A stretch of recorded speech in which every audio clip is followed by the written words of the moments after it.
तो अंदर वो शक्ति थी, इतना बड़ा चुंबकत्व था उनकी पर्सनालिटी में कि जो एक बार आ जाता था फिर छोड़ने का मन नहीं करता था। प्यार के सागर थे हमारे गुरुदेव, ऐसी उनकी पर्सनालिटी थी। परम पूज्य गुरुदेव वंदनीय माता जी को कहते थे कि वो आपकी माता जी नहीं है, मेरी भी माता जी हैं।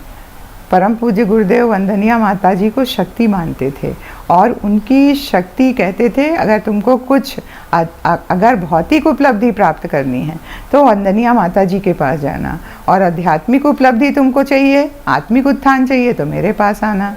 तो परम वंदनीय माता जी के को लोग ऐसे सोचते थे जैसे वंदनीय माता जी जैसे हाउसवाइफ होती हैं ऐसे होंगी, लेकिन ऐसी बात नहीं थी। वंदनीय माता जी शक्ति का स्वरूप थी। उनके अंदर वो शक्ति थी जो वो तप करके परम पूज्य गुरुदेव को उन्होंने योगदान दिया। परम पूज्य गुरुदेव को इतना तप करने के लिए वंदनीय माता जी ने भी तप किया, उतना ही तप करके उन्होंने गुरुदेव को भी शक्ति दी और अपने को भी शक्ति से भर लिया।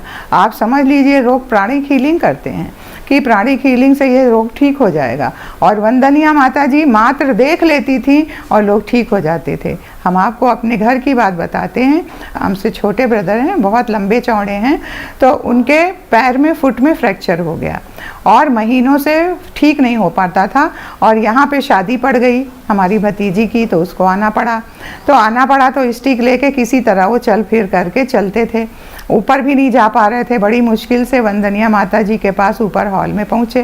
तो चलना तो दूर, वो प्रणाम कैसे करते लेट करके, तो किसी तरह से लेट के दंडवत प्रणाम करने लगे। बड़ा कष्ट था। अरे माता जी ने कहा, अरे क्या हो गया इसको? हमने कहा माता जी इसके पैर में फुट में फ्रैक्चर हो गया था और ये चल नहीं पाता, इसको बहुत दर्द है। अरे कहाँ हुआ तेरे फ्रैक्चर? और वो हमने कहा बताओ माता जी को कि कहाँ फ्रैक्चर हुआ, उंगली रखो। तो उसने उंगली रख के बताया माता जी को, माता जी यहाँ हुआ। माता जी ने देखा उसको। आप ताज्जुब मानेंगे कि वहाँ से उतरते उतरते उसकी छड़ी छूट गई और वो यहाँ से दिल्ली बस में चढ़ के गया, तब से उसके पैर में कुछ नहीं हुआ। तो माता जी का तो देखने मात्र से फ्रैक्चर हील हो जाते थे, और माता जी के कहने से, जिसको जब जीजी के कहने से सब कुछ हो जाता है, तो माता जी के कहने से, वो कहानियाँ तो बहुत हैं कि वो एक यहाँ पे कार्यकर्ता थे, उनका बच्चा उन्हीं के ट्रैक्टर से वो बैक कर रहे थे, तो उसमें उसकी डेथ हो गई, दब गया और उसके ब्रेन में चोट आ गई, हेमरेज से डेथ हो गई। बड़े दुखी थे, यहाँ आए माता जी के पास, तो माता जी रोने लगे। माता जी ने कहा उसको जाना था, जानने दे, तेरे लिए नहीं था ऐसा वैसा। नहीं माता जी, तो माता जी ने अच्छा ठीक है, मैं तुझको वही आत्मा को बुला दूं? हाँ माता जी बुला दीजिए। तो फिर वो वही बच्चा पैदा हुआ, और वो जब बच्चा पैदा हुआ तो उसके यहाँ हेड में उसके वहीं पे एक स्कार था, मतलब जहाँ बच्चे को चोट लगी थी उसी स्कार के साथ वो बच्चा पैदा हुआ, वही बच्चा पैदा हो गया। तो सोचिए, उसी आत्मा को बुलाने की शक्ति माता जी के अंदर थी, हीलिंग पावर थी। और आप सब जानते हैं कि परम पूज्य गुरुदेव के बाद वंदनीय माता जी ने अखंड ज्योति का संपादन का, मतलब सोचिए कितना ज्ञान था उनको।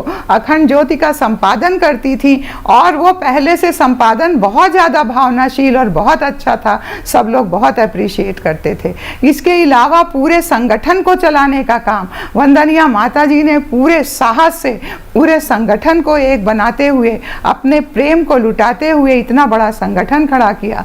इतने बड़े बड़े उन्होंने यज्ञ कराए, कोई भी महिला आज तक किसी ने अश्वमेध यज्ञ नहीं किए। भगवान राम ने किया होगा, भगवान कृष्ण ने राजसूय यज्ञ किया होगा, लेकिन कोई भी महिला ने यज्ञ नहीं कराए। वंदनीय माता जी के समय में इतने बड़े बड़े यज्ञ हुए, जिसका सबका संचालन वंदनीय माता जी के मार्ग निर्देशन में उनकी शक्ति से चला। ये समझ लीजिए कि गायत्री परिवार का कोई भी कार्यकर्ता जो कुछ कर रहा है वो अपने कारण नहीं कर रहा है, वो केवल गुरुदेव और माता जी की शक्ति और तपस्या का अंश लेके कर रहा है। क्योंकि जो दीक्षा हम लोग लेते हैं वो दीक्षा यहाँ कोई व्यक्ति नहीं देता, वो परम पूज्य गुरुदेव ने कहा है कि वो हमारी तरफ से दीक्षा होगी, और दीक्षा में क्या होता है, अपने तप का, अपने पुण्य का, अपने ज्ञान का अंश देता है गुरु, और वो सूक्ष्म रूप से तपस्या उनकी लग जाती है, और हम आप बिना गूंगे को बोलने वाला, गाने वाला और हर तरह का उसको बना देते हैं। तो ये जान लीजिए कोई भी कुछ कर रहा है वो केवल गुरुदेव और माता जी की शक्ति से कर रहा है। माता जी शक्ति स्वरूपा हैं और उनकी शक्ति भी मिल करके परम पूज्य गुरुदेव की शक्ति से इस मिशन को चला रही है, और कब तक चलाएगी, जब तक ये मिशन अपने लक्ष्य को नहीं पहुंच जाएगा। परम पूज्य गुरुदेव का आश्वासन है कि हम सूक्ष्म शरीर और कारण शरीर से तब तक रहेंगे जब तक युग निर्माण नहीं हो जाएगा, हर व्यक्ति का निर्माण नहीं हो जाएगा, और परिवार और समाज का निर्माण नहीं हो जाएगा, युग निर्माण नहीं हो जाएगा। और आप युग परिवर्तन अपने सामने देख रहे हैं कि कैसे होता चला जा रहा है। अब हम क्या क्या कह सकते हैं, बहुत ही कम हमने बताया है। पता नहीं उनके अंदर क्या गुण थे, कौन कौन से गुण गाऊं। वो जो गाना है वो बिल्कुल सही है कि उनके कोई भी गुण ऐसे नहीं थे जो कि दैवी गुण ना हो, सारे गुण उनके अंदर थे। ओम शांति। कौन कौन गुण